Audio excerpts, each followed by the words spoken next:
very, very happy to be sitting next to both of these gentlemen and very excited to speak today about multilateralism. I think we are living in such an interesting time, an interesting world. We speak a lot about it on CNBC, so many topics to cover, I think, today. Secretary General, I'm going to start with you, and welcome to the UAE. Thanks so much for joining us here today. It's an interesting time. We talk about multilateralism, and I want to hear your views, especially while we look at what's going on in the United States. This remains the backdrop of global foreign policy, of economic policy, trade, tariffs, the future of NATO, so many things to cover. But I'll start with you. As the head of the OECD, how do you look at these threats today?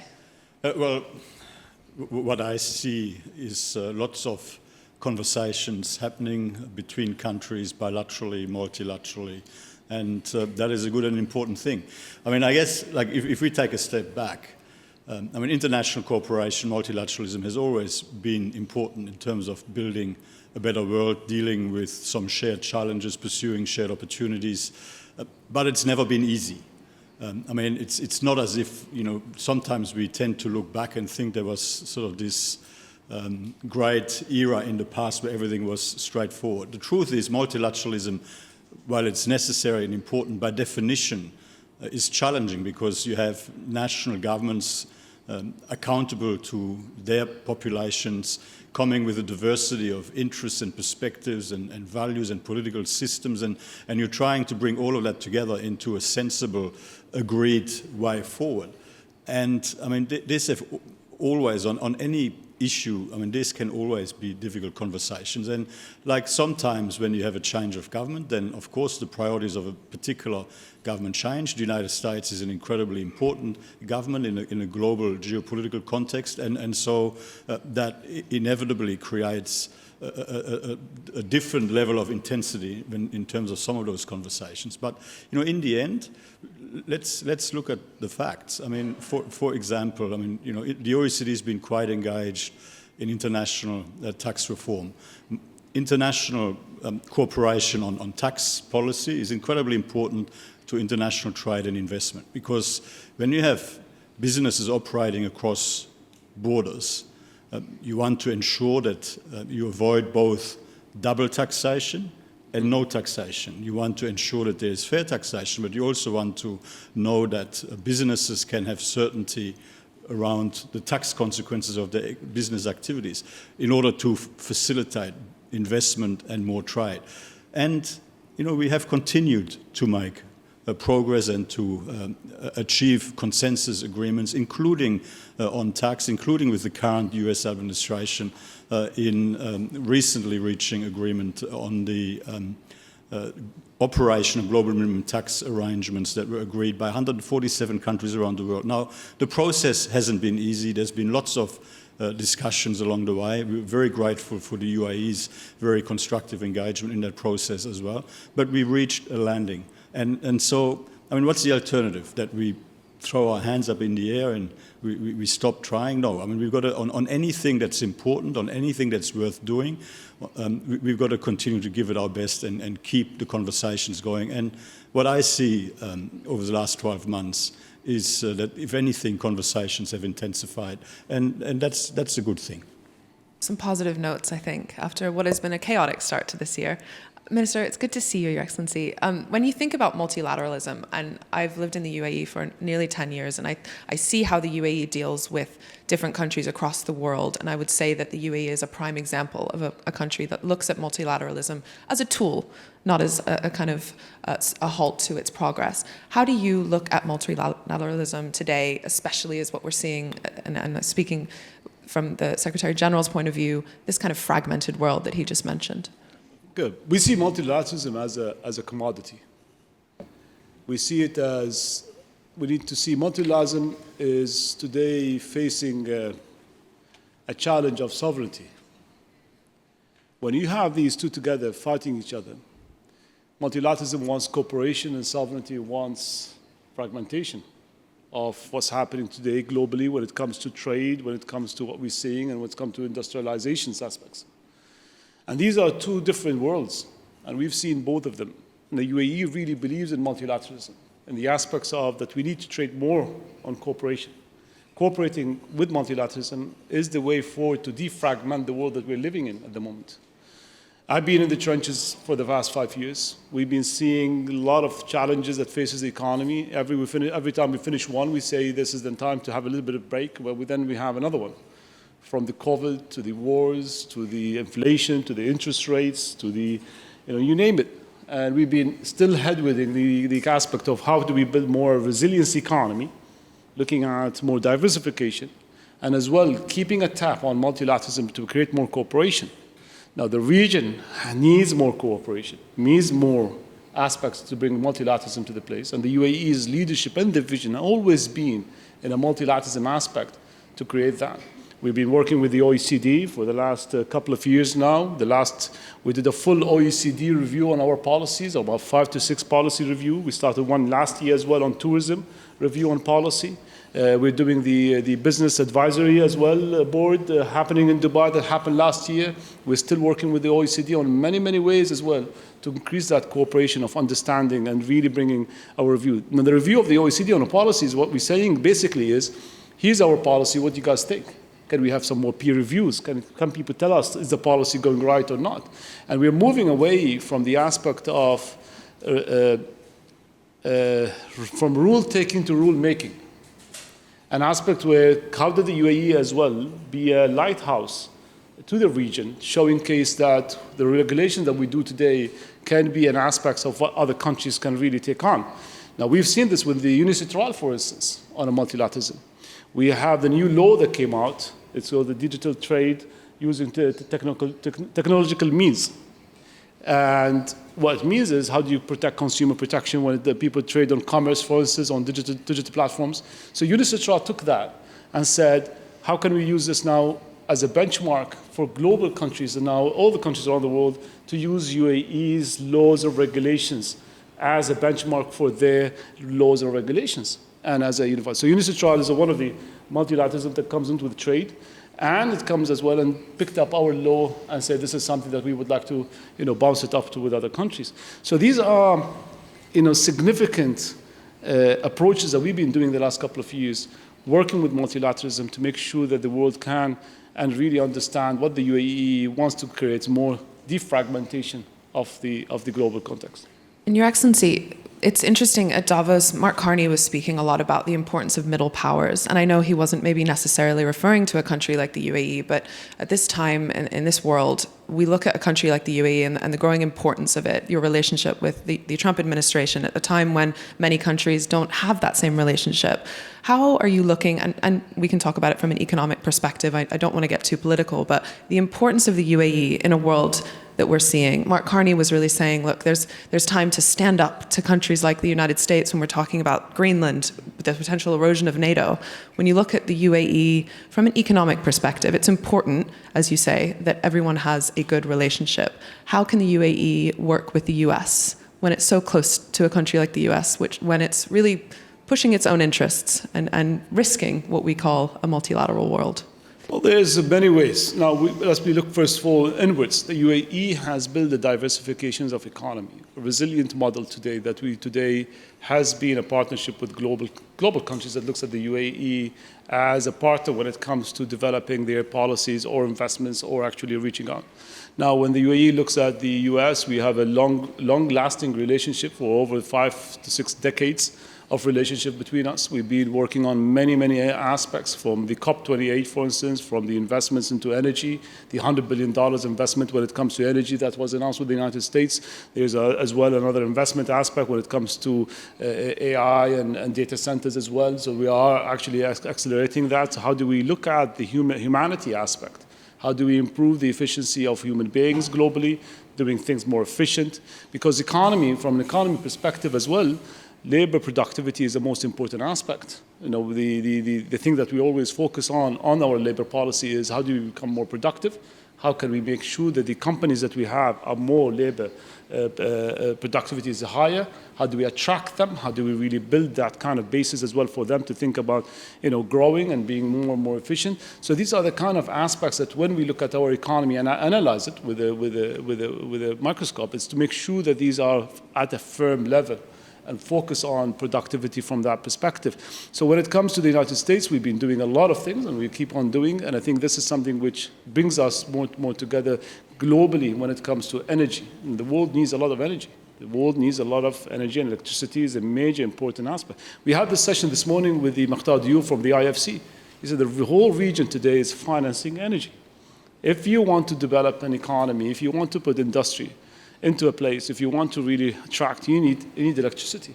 And there is a huge amount of work needs to be done, not just on electricity production, but as well into grids and intersection between that. And this is something that needs the world to come together, more cooperation on multilateral.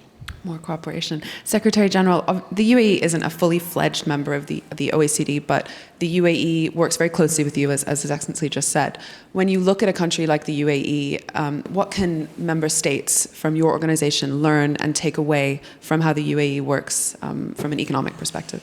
Well, I mean, I think the UAE has been incredibly successful from a resource base to really diversify its economy and develop into a very attractive and successful hub across many different economic sectors, including, of course, tourism, which has become increasingly important, but also, I mean, in terms of transport, infrastructure, logistics, on top of all of the other strong foundations, in particular when it comes to energy.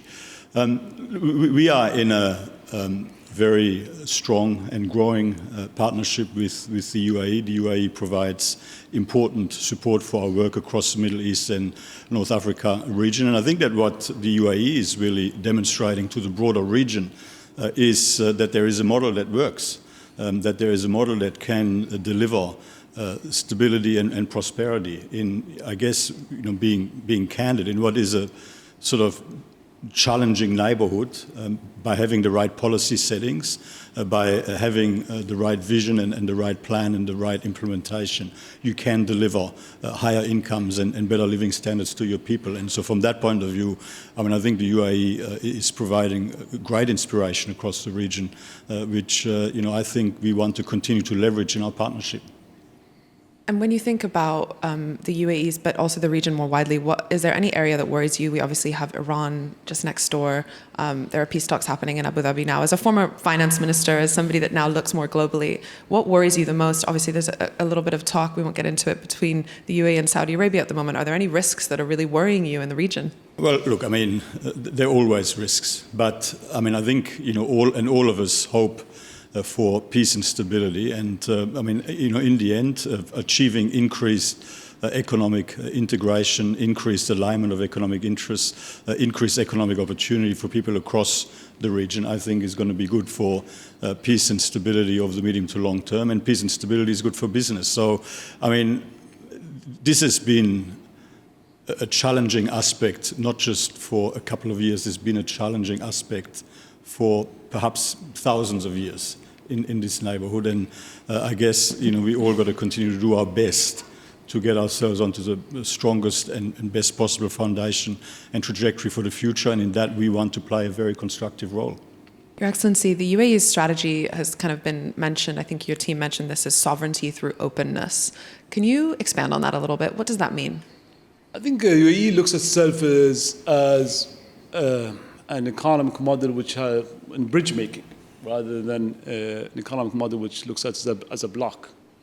And I think that's an important aspect as well to frame it, because UAE has always been on building bridges between countries, between nations, between multilateralism, between economies.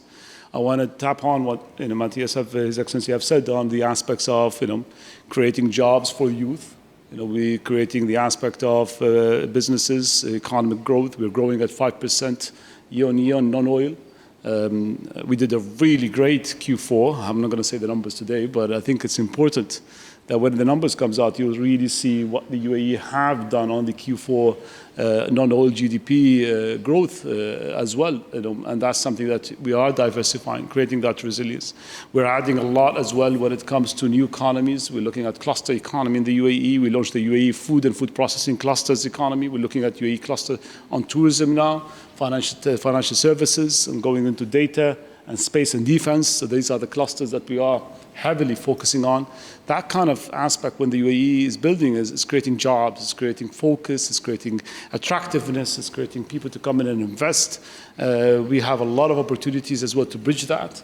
How do you create a super cluster with neighbors, for instance? Somewhere where we look at other countries as well that, not just neighbors, but beyond the sea, beyond other countries as well in the region, that how can we build that kind of super clusters as well, to build that kind of relationship as well when it comes to trade, creating jobs. Number one thing I think was important to me when I took the job on was to understand that the first thing that we need to do in the economy is create jobs. Jobs, jobs, jobs, and jobs for youth. And that's something that will create prosperity and stability in the region forward. It's interesting, Your Excellency, because I think we ask you this a lot on CNBC, but the economy of Dubai has, and the UAE more widely, has been quite cyclical in years past. And I think that's changed, especially in the last 5 years, maybe since you took the helm. I don't know if that. But obviously everybody does talk about a bubble. The detractors speak of bubbles. The property prices are skyrocketing in Dubai, but that's because they're great properties and there's a lot of demand. When the detractors say there will be a bubble approaching with the economy here in the UAE and specifically Dubai, what do you say to them? Well, in the end of the day, I look at data. I do not see the data that really support that kind of framing. I think it's important when we see the data today, we see the real estate going towards end state, final user, end user kind of aspects. We see people who are buying these are actually people who wants to really reside. And let's take data in. We have high net worth individuals who moved in year on year. We're number one on the charts. Number one on the charts. We have more than 6,000 to 7,000, 8,000 high net worth individuals moving to the UAE in general. We have the Golden Visa program. The numbers are skyrocketing. People are coming in. They want to really invest. They want to really be part of the economic prosperity that's happening. We've seen this on the ground doing. We've seen the license of companies. When I started 5.5 years ago, we did one thing which was important, which is 100% ownership of companies. We changed the law from 51-49 in the past to 100% in the main zone. Today, from 600,000 companies, I have 1.4 million. Back in 5 years ago, I said, I want to reach 2 million companies by 2031. I'm 1.4, 1.5 million. I'm going to reach probably the 2 million in the next 2 to 3 years coming forward. That kind of influx we're seeing. Now, the type of companies that's been created, the type of high productive firms that have been coming in, we've seen an increase in inflow. And I think this is something which really shows as well how the UAE has built the aspect of it. Now, with that increase, real estate, of course, has to go up. There is a demand on that. There is a huge numbers of keys coming in. There's a huge aspect of quality of life that you see today. Unfortunately, the UAE is really pushing towards that to create that kind of balance as well of attractiveness of talent. Today, any company in the UAE who wants to open shop, they will always have talent ready to come. Ask anybody around the world if you want to move to Dubai or Abu Dhabi or the UAE, there's the first one who will jump on the plane and say, we're going to go.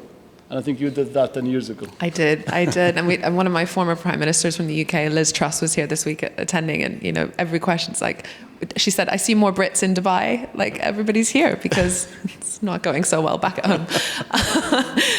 We have a few minutes left. Secretary General, I just want to kind of come to you again. We talked about the risks in the region. When you look at the risks more globally, if the world kind of starts to move away from these kind of global themes that the OECD holds so dear, what worries you about that, and what are you seeing now? Are we already there? Well, look, if you ask me what are some of the things that we've got to focus on, well, clearly, a sustainable resolution of trade tensions and reaching a new consensus on global rules-based system and reform to the international trading arrangements so that make them fairer and function better, but while preserving the economic benefits of open markets and rules-based trade. I think that's important. Reinvigorating productivity growth and economic growth over the medium to long term in many parts of the world is important. We are facing, in many parts of the world, significant structural challenges associated with the economic and fiscal impacts of population aging. I mean, it's important to really focus in on that. We've got the massive transformation that is taking place of economies and societies around the world in the context of the digital transformation and AI, how to make sure that everyone really has the best possible opportunity to participate and benefit from that transformation. Again, there's a trade component to this, there's a supply chain resilience component to this. I mean, the demand for critical minerals will continue to go up and up and up in the years to come.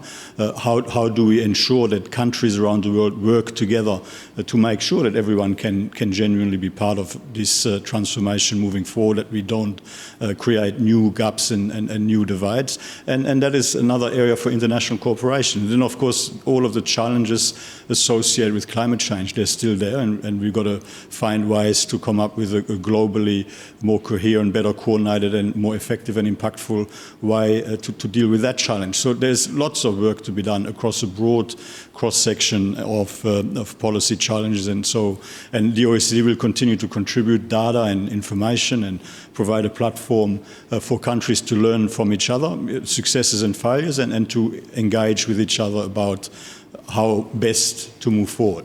You were one of the first kind of organizations to come up with the AI and kind of governance rules, which is really important. I wish we had more time. Thank you so much, Your Excellency, Secretary General. Great to see you. Thank you all so much for sitting with us, and hope to see you all soon. Enjoy the rest of your day.